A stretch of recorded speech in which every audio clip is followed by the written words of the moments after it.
గృహబలం అంశానికి స్వాగతం. పొలాలకు, తోటలకు, ఫామ్ హౌస్లకు మనం గమనించవలసినటువంటి వాస్తు విశేషాంశాలు కోకొల్లలుగా కనిపిస్తాయి. పొలం ఉండగానే సరిపోదు, ఆ పొలం వాస్తు ప్రకారం ఉందా లేదా అని చెప్పేసి కూడా ఆలోచించాల్సినటువంటి విషయం ఎంతైనా ఉంది. ఈ పొలాలు, తోటలకు కూడా వాస్తు వర్తిస్తుంది అని చెప్పడంలో ఏమాత్రం సందేహం లేదు. పొలాలు, తోటల్లో నేల నైరుతి నుంచి ఈశాన్యం వైపుకు స్లోపుగా ఉండేటట్టుగా ఉండాలి. పడమర, దక్షిణం ఎత్తుగాను, ఉత్తరం, తూర్పులు పల్లంగాను ఉండేటట్టుగా ఉండటం చాలా మంచిది. మీరు పొలంలో నీటి కోసం బోరు పంపు వేసినట్టయితే అది ఈశాన్యంలో గాని, తూర్పు, ఉత్తరాలలో మధ్య నుండి ఈశాన్యం వైపుకు వేయవలసి ఉండటం సర్వత్రా కూడా శుభదాయక ప్రభావాన్ని అందిస్తుంది. కాలువలు, బోధులు తూర్పు పక్కన గాని, ఉత్తరం పక్కన గాని త్రవ్వేటువంటి ఏర్పాటు చేసుకోవటం చాలా అవసరం కూడాను. తోటలు వేసేటప్పుడు పడమర, దక్షిణాలలో బలమైనటువంటి చెట్లు, తూర్పు, ఉత్తరాలలో తేలికగా ఉండేటువంటి మొక్కలు నాటడం ఎంతైనా అవసరం. ఒక పొలంలో పంట బాగా రాణించాలి అంటే, లేక మీ తోటలకు చక్కటి కాయలు బాగా కాచి పంట విరబూసెట్టుగా ఉండాలి అంటే భూమాతను ధ్యానం చేయాల్సినటువంటి పరిస్థితి ఎంతైనా ఉంటుంది. ఒక తోటను వేసేటప్పుడే ఆ యొక్క భూదేవికి నమస్కృతాంజలు ఘటించి ఒక చోట ఈశాన్యంలో కానీ, వాయువ్యంలో కానీ, లేక ఉత్తర కుబేర స్థానంలో కానీ గుంట తీసి పసుపు, కుంకుమ కొద్దిగా వేసి నమస్కృతాంజలు ఘటించి కొబ్బరికాయ కొట్టి హారతి కర్పూరం ఇచ్చి, అమ్మా భూమాత నీ చల్లని దీవెనల కరుణ కటాక్ష వీక్షణాల వలన ఈ యొక్క తోటలో యోగవంతమైనటువంటి ప్రభావం కలిగేటట్టు ఆశీర్వదించవలసింది తల్లి అని చెప్పేసి ప్రార్థన చెయ్యాలి.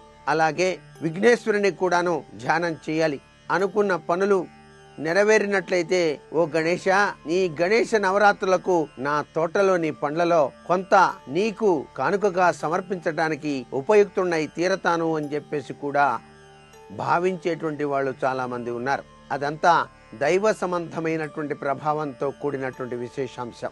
ఎప్పుడు ఏ పని చేసినా ఇదంతా కూడాను సాక్షిభూత తత్వంలో విరాజిల్లేటువంటి ఆ పరమేశ్వరుని యొక్క అనుగ్రహ కటాక్ష వీక్షణాల వల్లే జరుగుతున్నది అనేటువంటి భావనా బలం ఉన్నట్లయితే, ఈ భూమిని ప్రసాదించింది ఆ పరమేశ్వరుడే.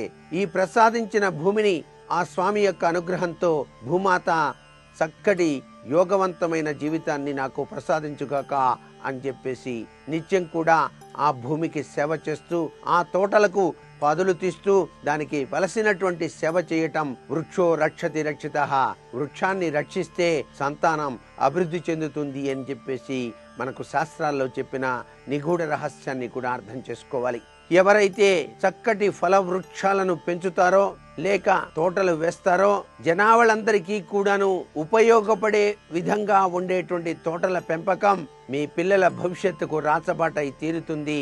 వారి యొక్క పురోభివృద్ధికి నాంది వాక్యం పలుకుతుంది. అందుకే కార్తీక మాసంలో శాఖాదానం అంటాం. చాలా మంది తోటల్లో కాయగూర మొక్కలు కూడా వేస్తారు. ఆ కాయగూరల్ని కార్తీక మాసంలో బ్రాహ్మణోత్తములకు విరివిగా దానం చేసేటువంటి సంప్రదాయం కూడా ఉంది. ఆ విధంగా శాఖాదానం చేసినట్లయితే ఆ రైతన్న వేసినటువంటి ఆ యొక్క తోటలోని పండ్లు చక్కటి అద్భుతవంతమైనటువంటి లక్షణాన్ని కలిగి ఉంటాయి అని చెప్పడంలో ఏమాత్రం సందేహం లేదు.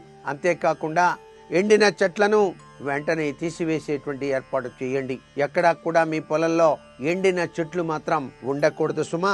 ఎండిన చెట్లు అనేటువంటివి దరిద్రానికి చిహ్నాలుగా మనకు శాస్త్రంలో చెప్పారు. కాబట్టి తోటలకు గేట్లు అమర్చేటప్పుడు ఉచ్చ స్థానంలో ఉండేటట్టుగా ఏర్పాటు చేసుకోవడం చాలా మంచిది. మార్గము లేదా రోడ్డును తూర్పు సరిహద్దు వెంట గాని, ఉత్తర సరిహద్దు వెంట గాని ఉండేటట్టుగా ఏర్పాటు చేసుకున్నట్టయితే సర్వ విధాల శ్రేయోదాయకవంతమైనటువంటి ప్రభావంతో ఆ తోట కలకాలం కూడాను మంచి పంటను ప్రసాదిస్తుంది అని చెప్పేసి చెప్పడంలో ఏమాత్రం సందేహం లేదు. అంతేకాకుండా మీ తోటలో కామధేనువు వంటి గోవును పెంచండి.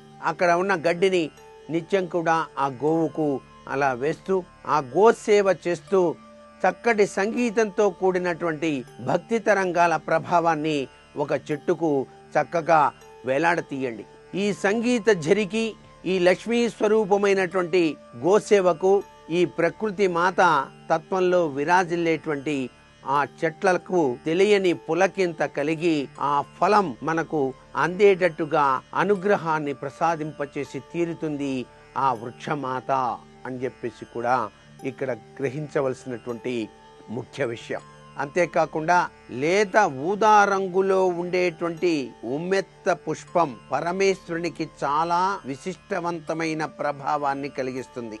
ఆదివారం, గురువారం, పుష్యమి కలిసినటువంటి రోజుల్లో గాని, అమృత సిద్ధి, సర్వార్థ సిద్ధి యోగాలు కలిగినటువంటి రోజుల్లో గాని ఈ యొక్క ఉమ్మెత్త పుష్పాన్ని, ఆ మొక్కను పూజించి ఆ మొక్క యొక్క వేరును తీసి ఎర్రని వస్త్రంలో కట్టి మీ ఇంట్లో ఉండేటువంటి చంటి పాపలకు గాని, శిశువులకు గాని తాయెత్తుగా గనక చేసి ధరింపచేసినట్లయితే బాలారిష్ట దోషముల నుండి ఆ శిశువు బయల్పడటానికి ఆస్కారం ఉంది. తరచూ వచ్చేటువంటి అనారోగ్య కారణాల నుంచి కూడాను రక్షింపచేసుకోవటానికి ఆస్కారం ఉంది.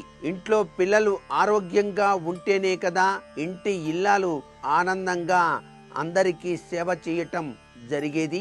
అందుచేత ఉమ్మెత్త మొక్క యొక్క వేరును చక్కగా గనక తీసుకొని చిన్న పిల్లలకు గనక తాయెత్తుగా చేసి కట్టినట్లయితే సర్వవిధ ఆరోగ్యప్రదంగా పనిచేస్తుంది అనే విషయం వాస్తుశాస్త్రరీత్యా కూడా అవగాహన చేసుకోవాలి.